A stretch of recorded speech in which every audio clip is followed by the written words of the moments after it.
Hey guys, Zack here, and this is my review of the Cuphead show.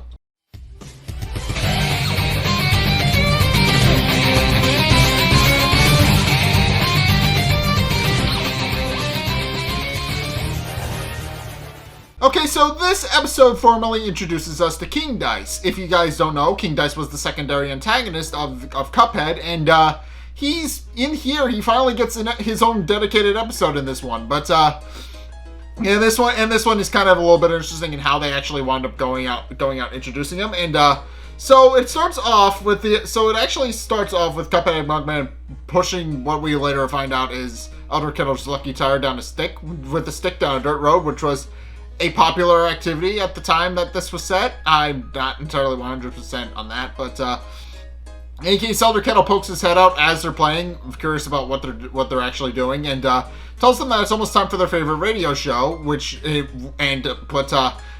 Cuphead and Mugman act all innocent, pretending that they weren't actually playing with Elder Kettle's lucky tire, but of course, the second he pokes his head back in, they immediately go chasing after it into the city. But meanwhile, Elder Kettle then proceeds to sit down and tune into his radio show, which, as we find out, is called Roll the Dice. And this is where we actually are introduced to King Dice, and I feel I haven't really talked about the acting in this one, but King Dice is actually voiced by Brady, which should tell you everything you need to know about how much fun went into actually making the show. But in any case, and you can just tell that Wayne was just having a really fun time voicing King Dice. He really just got into it and was just having a lot of fun, and that is a sign that the show is a lot of fun to make. But in case King Dice comes out and does his introductory song for the audience, and then proceeds to introduce the game show, which is the game of Roll the Dice. And sure enough, and of course it is. I should mention this. King Dice was originally a casino owner in the original Cuphead. In the Cuphead video game, he's actually a casino owner, but they've actually moved away from the casino, as we established in the first episode, so they kind of reworked him into a game show host, and I kind of like it quite a bit. It actually works, and it's actually something that I could reasonably expect King Dice to be. But in case he then decides to pick, the way the game works is that King Dice actually winds up picking a random audience member out of the crowd and invites them up onto the stage. In this case, he picks the phone from the beginning of the episode, from the beginning of the series, the little phone that lost his soul and got it back. That guy. He's a contestant he's the first contestant that we see on Roll the Dice in this episode. But in any case, after introducing himself and giving a very strict warning to the phone not to touch him, he then proceeds to go into the game show, and what we find out is that Roll the Dice, for reasons that are very much evident if you've played the game.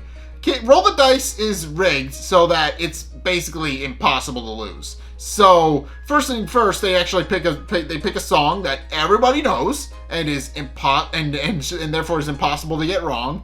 And then King Dice asks a trivia question that is literally impossible to get wrong because it's something that that is obvious to everybody.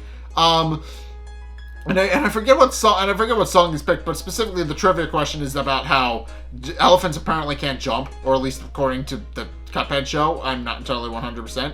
And then the final round is to roll a number on the dice, literally any number, and then you get to go into a secret prize room, which, as we later find out, once the phone wins all 3 rounds of Roll the Dice and gets to go in, that in actuality, it's just a closet with a giant soul-sucking machine in it, and sure enough, the phone realizes too late that what's going on and gets his soul stolen, and then he gets dropped out of a trapdoor into the alley behind the theater, where there's just a sign that says "Thank you for playing." And of course, immediately after the show goes live and goes off the air, King Dice immediately goes into his dressing room to get himself pampered. Even humorously has a little bit of a back and forth with his reflection about how handsome he is.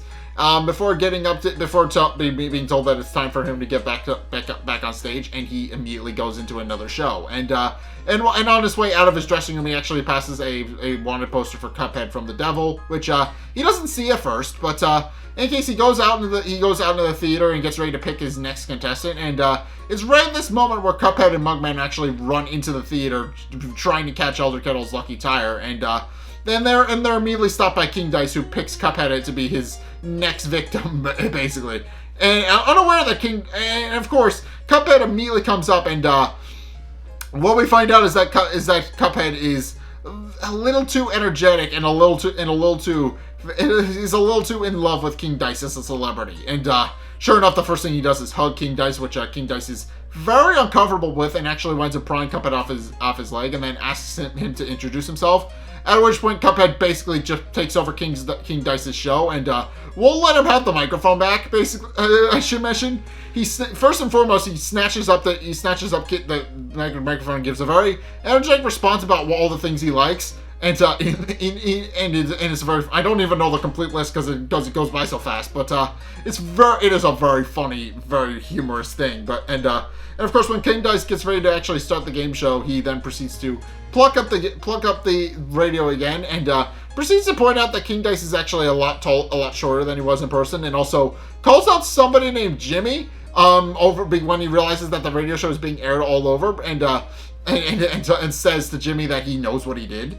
And also when King Dice once again tries to get the show started again, Cuphead then proceeds to pluck up the radio again, the microphone again, and proceeds to tell a joke about cannibals eating a clown and how it tastes funny, but he can't remember the punchline, so he just kind of sits there awkwardly trying to remember what the punchline is.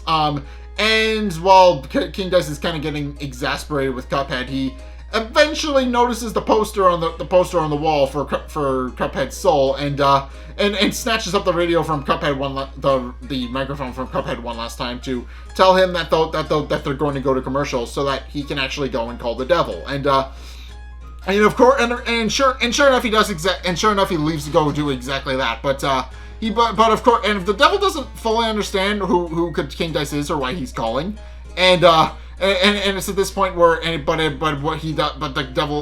should mention the devil isn't really particularly concerned with anything. He's literally just taking a bath, kind of doing a bit of a spa day with his henchmen, and King Dice just kind of calls him out of the blue with the devil just kind of being more annoyed with King Dice than anything else.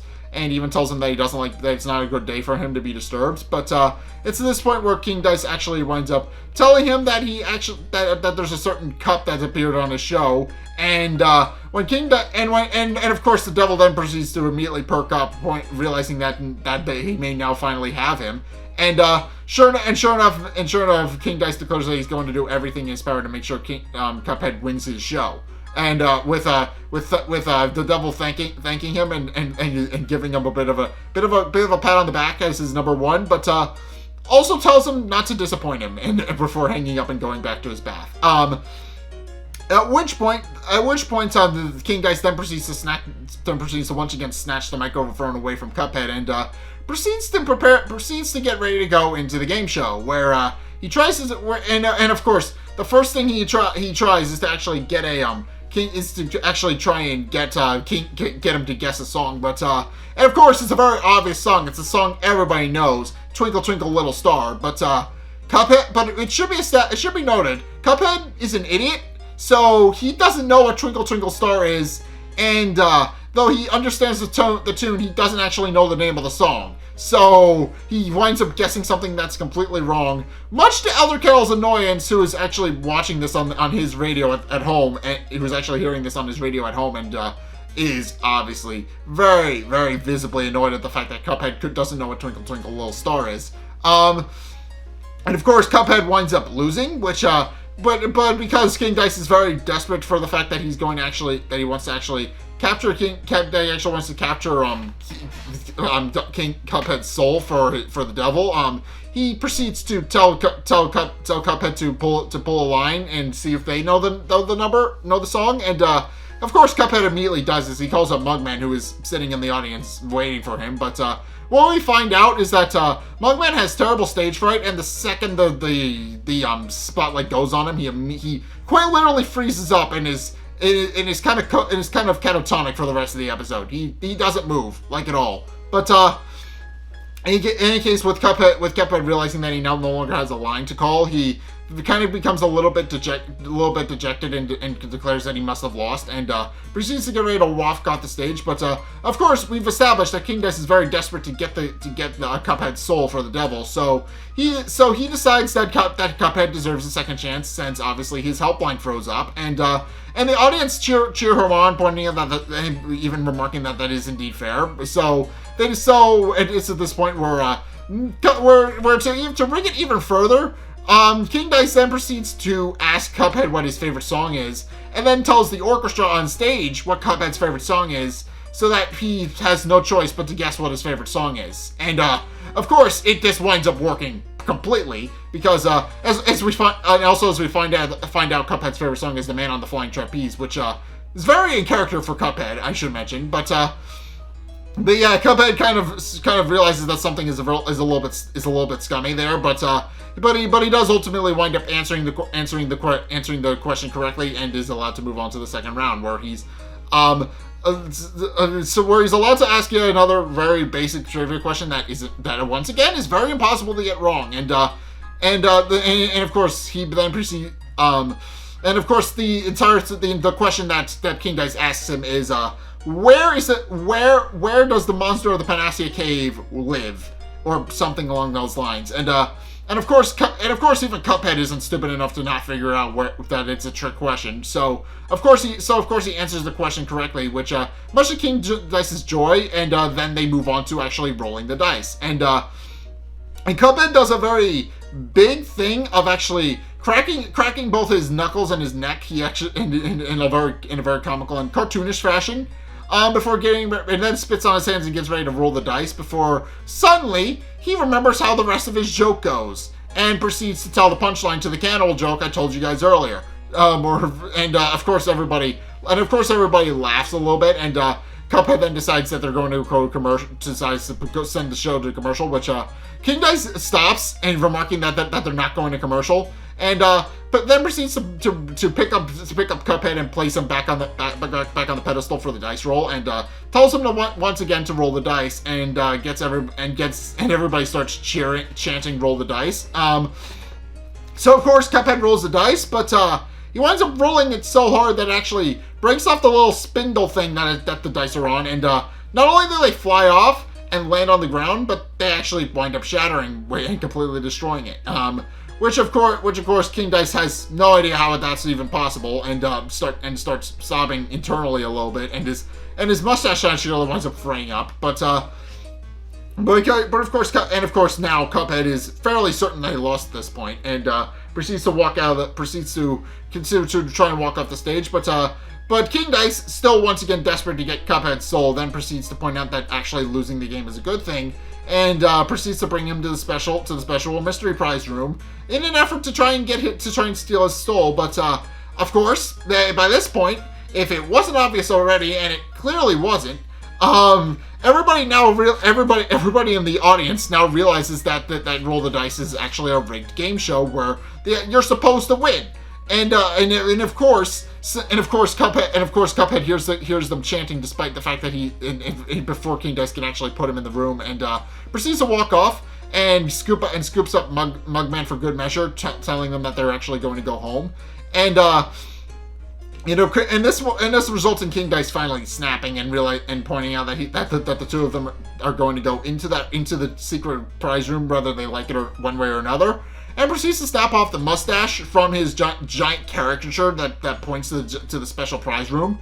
So and is about to beat Cuphead and Mugman over the head with it when he gets run over with King Dice with Elder Kettle's special tire, and it proceeds to hit Cuphead and Mugman, and they wind up rolling back to the house where Elder Kettle yells at Cuphead for not knowing what Twinkle Twinkle Little Star is. Meanwhile, as King Dice kind of recovers from being run over by a rogue tire, Henchman shows up in a magic elevator straight to Inkwell Hell, and tells King Dice that the boss wants to see him. And of course, while they're down there, henchman actually tells King Dice that he's actually a very big fan and wonders if he can get his autograph. But of course, as King Dice states the obvious in that it's not the right time for that, and of course, henchman just kind of backs off. At which point, King Dice winds up in the Devil's throne room, and it's very clear right from the get-go that the Devil is mad at him, because not only is the Devil sitting on the very opposite end of the room and is not greeting King Dice when he comes in, but King Dice also notices all the very disturbing and outright disturbing is the right word. It's just all the outright disturbing artwork that's hanging on the walls, and which King Dice remarks is likely a sign of redecorating, albeit a little bit nervously. And sure enough, he gets increasingly nervous as he gets to the foot of the Devil's throne, who has his back to him, and the Devil from his chair then proceeds to greet King Dice and asks him if he knows Henchman, and of course Henchman then decides to wave from the elevator and say hi, and of course King Dice knows who Henchman is. At which point the Devil then proceeds to point out that apparently Henchman is a very big fan of the show, Roll the Dice, through Henchman, King Dice actually wound up getting his first loss ever, which of course King Dice tries to explain, but it's at this point where the Devil decides to actually start tormenting King Dice with his magic by first teleporting out of his chair and right next to King Dice, and then picking up, kind of force grabbing him and yelling at him for having King Dice in the palm of his hand and somehow managing to completely let him slip through his fingers. And I should mention this has gotten a lot of credit on Twitter, but this scene is kind of one of the more beautiful scenes in the show. It is just really well animated, and it is probably one of the best animated parts of this whole show. I haven't seen much of it, but it has gotten a lot of praise for that. It is a very well animated sequence. But in case King Dice then begs the Devil to give him another chance and for his number one, but it's at this point where the Devil actually breaks off his assault on King Dice by dropping him, and proceeds to tell him that not only is he not his number one anymore, but that he's no longer going to be hosting Roll the Dice anymore, which King Dice was openly confused about, pointing out that if he's not going to be hosting, then he doesn't know who else could actually fill his shoes. And sure enough, what we find out is that Henchman has actually been promoted to host Roll the Dice, and he's a lot worse at it, as he's nowhere near as charismatic as King Dice or as agile on his feet. So literally the first thing he does when he opens up the new show is trip over himself and lands face first in the tuba, and that's where the episode ends. So yeah, this episode is mainly interesting, and that finally introduces King Dice, and I do kind of like it because not only does Wayne Brady do a really good job of being King Dice in the scene, and but also on top of that, this episode just has one of the more gorgeous animation sequences in any animated thing. So for that reason, I also like it for that. But yeah, this was a lot of fun to watch. I definitely enjoyed it. I definitely enjoyed the idea that King Dice actually runs a game show, because that makes sense to my brain. I know King Dice was originally a sleazy casino owner, but reimagining him into a sleazy game show host kind of works. I kind of like it, but I mean, not anymore. He got fired, but I did for the brief period where he was indeed a game show host. I liked it, but in any case, yeah, that's gonna be a review for the Cuphead show. What did you guys think? Let's get a discussion going in the comment section down below, or over on my Discord server, link in the description. Anyway, thank you guys so much for watching. If you enjoyed, be sure to like, comment, and subscribe. Also, be sure to follow me on Twitter in the description below. Be sure to check out my Patreon, and if you want to help support the show, it's only a couple bucks a month. It does really help me out, and you guys get access to a bunch of cool perks that are my way saying thanks. So be sure to go check those out. The link is down in the description. And finally, if you want to see more content from me, then be sure to check out the videos linked in the end screen. The top video is the most recent one. It may or may not be this one. Whereas the bottom video is a video recommended to you based on what you've already seen from me. So if you want to try something new, or see more of what you like, then be sure to check both of those videos out. But in any case, thank you guys so much for watching. And until next time, I'll see you guys in the next video. Peace!